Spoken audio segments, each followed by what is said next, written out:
Assalamualaikum dan salam sejahtera. Saya Cikgu Siti Ainul Murshidah binti Syamsuddin.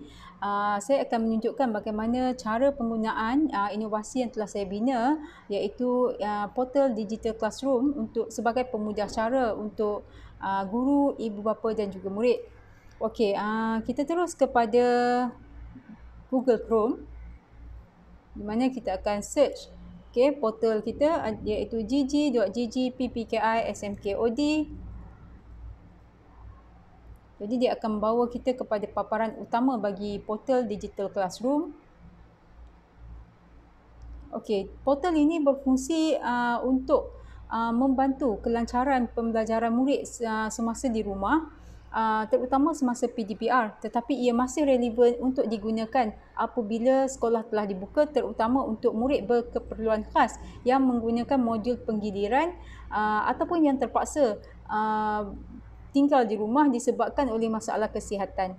Okey, di sini di paparan utama ini kita boleh memasukkan atau memuat naik maklumat latihan ataupun kelas online yang akan diberikan oleh guru-guru, di mana maklumat latihan ini kita hanya perlu muat naik menggunakan borang latihan online yang ada di paparan utama.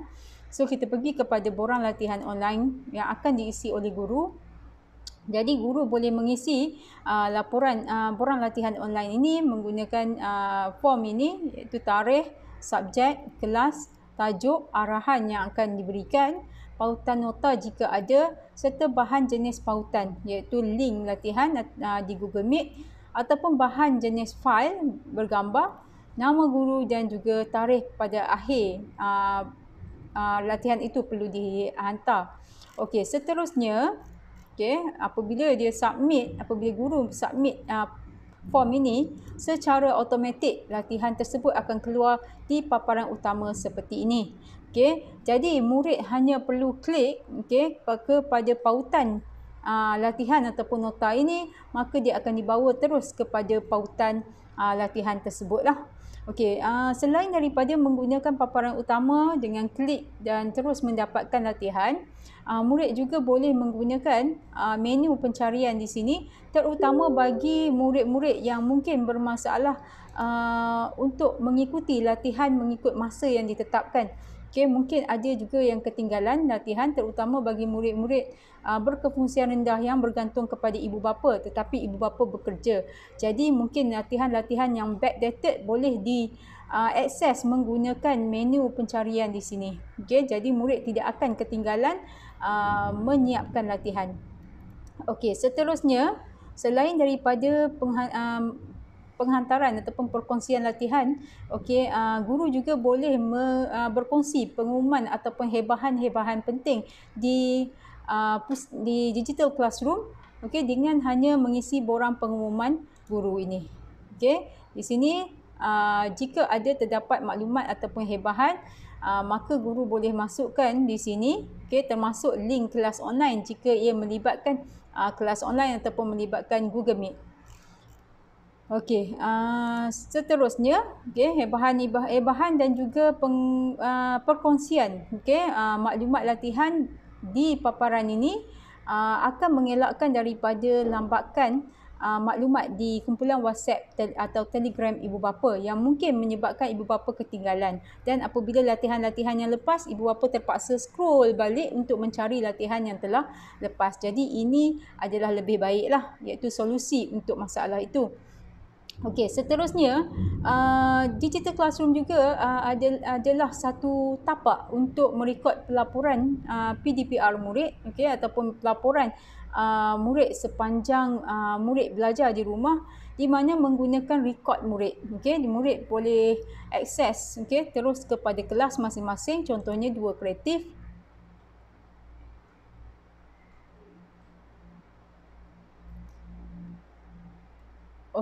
Di sini dia akan bawa kepada paparan kelas, dan di sini jika murid hendak menghantar latihan ataupun tugasan yang diberikan oleh guru, murid perlu mengisi borang penghantaran tugasan. Termasuklah jika murid hendak merekod kehadiran mereka ke kelas online tanpa tugasan, murid juga perlu mengisi borang penghantaran tugasan ini. Okey, di mana ini adalah borang, hanya klik kepada borang penghantaran tugasan, maka murid akan mengisi laporannya, nama, tarikh, subjek, contohnya Chin Ting Zen, tarikh hari ini, pendidikan, bahasa Inggeris, next. Kemudian daripada link tersebut, dengan mengisi subjek tadi, dia akan bawa terus kepada guru subjek tersebut, di mana murid hanya perlu mengisi penghantaran tugasan di link yang telah diberikan. Contohnya macam inilah, add file kepada Cikgu Atikah, dia akan masuk terus kepada folder di drive Cikgu Atikah. Jadi memudahkan Cikgu Atikah untuk menyemak latihan-latihan yang diberikan. Kita balik kepada paparan tadi, rekod penghantaran tugasan.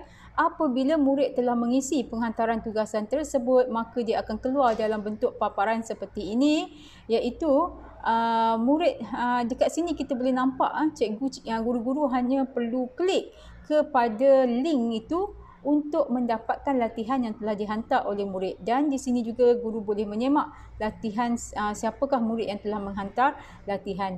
Dan boleh juga menggunakan menu pencarian untuk mencari dalam bentuk nama murid, subjek ataupun tarikh, mengikut tarikh.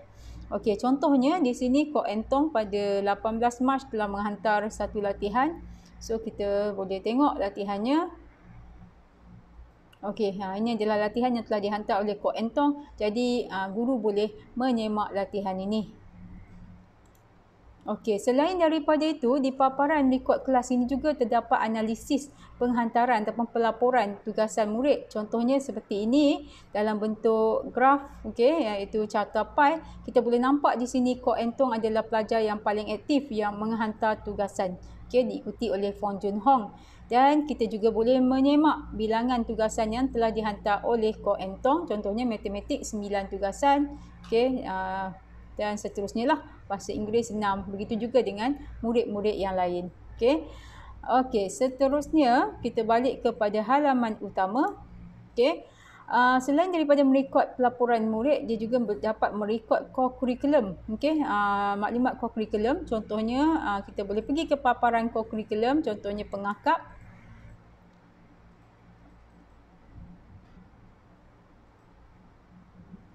Di sini akan keluar paparan bagi aktiviti pengakap. Disebabkan aktiviti core curriculum tidak dapat dilaksanakan secara normal, iaitu secara bersemuka, maka kita menggunakan platform ini untuk menjalankan aktiviti. Di mana di sini guru-guru boleh mengisi maklumat aktiviti. Contohnya seperti tadilah, mengisi borang, iaitu arahan, bahan-bahan aktiviti yang ingin diberikan, maka secara automatik dia akan keluar di paparan utama seperti ini, dan murid hanya perlu klik kepada bahan aktiviti untuk mendapatkan bahan. Ataupun mungkin jika ada kelas online, aktiviti secara online, dia hanya perlu klik di sini. Seterusnya,